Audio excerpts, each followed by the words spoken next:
He went back to the office and pressed a pair of blue serge trousers by moistening them a little and then turning the desk upside down upon them. Then Willie took an inventory of his office and found the Betsy he had purchased a month ago in a second-hand shop on 3rd Avenue.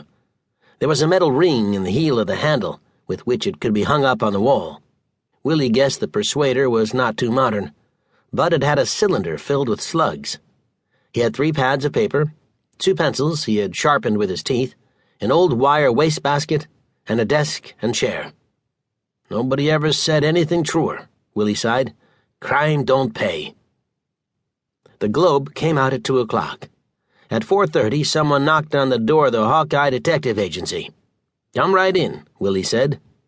A female character, wearing an ensemble that was considered daring in 1924, flounced into the office.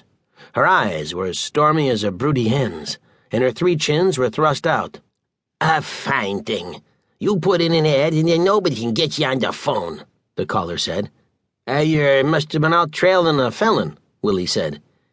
"By your looks, you don't look like you could find one if it was on your finger, Buster," the client sniffed. "Maybe I got the wrong place. If you're a detective, I'm Veronica with one of my eyes covered." "Sit down," Willie said. "It is the secret of my success. If you set a mousetrap, would you bait it with catnip?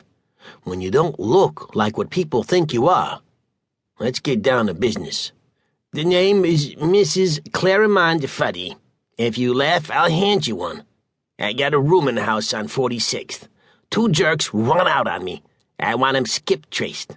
You get 10% of what I get out of 'em if you catch 'em," Mrs. Fuddy said and took a cough drop. She sneezed. "Gesundheit," Willie said. "Getting a cold, it looks like. I'll take me a snifter when I get home," Mrs. Fuddy concluded. "I'll go with you," Willie said. "We generally find things they left behind that lead us where they went." "Only one of 'em took his things. The other left most of his. Left the rooms in a mess, too," Mrs. Fuddy said. "Well, shake a leg. I got a roast in the oven." Willie went over to Mrs. Fuddy's rooming house and was shown into a big double room on the 1st floor back. The mattress was pulled off the bed and had been cut with a knife. A board had been ripped up in the little kitchenette. "I called this an apartment," Mrs. Fuddy explained, "with a kitchenette. I made them 2 sign a lease. They jumped it. Their names were Agnew Smew and Newton Huff." "Well, start detecting, Klump." "Wait," Willie said. "Is this a closet here? The door is locked. Why would they leave it locked if they didn't have something in it they wanted to come back for?"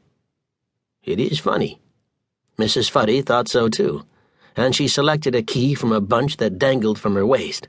She inserted the key into the lock and opened the door. Mrs. Fuddy let out a squeal and swooned. Willie looked into the closet. A corpse stared him right in the eye, and Willie's old hat popped off his pate and then settled back in place again. Willie saw that someone had bashed the victim over the noggin with something very much heavier than a box of Kleenex. "A murder!" Willie yelped. "Being a skip tracer is paying off already. I must call the cops." He spun around and tripped over Mrs. Fuddy.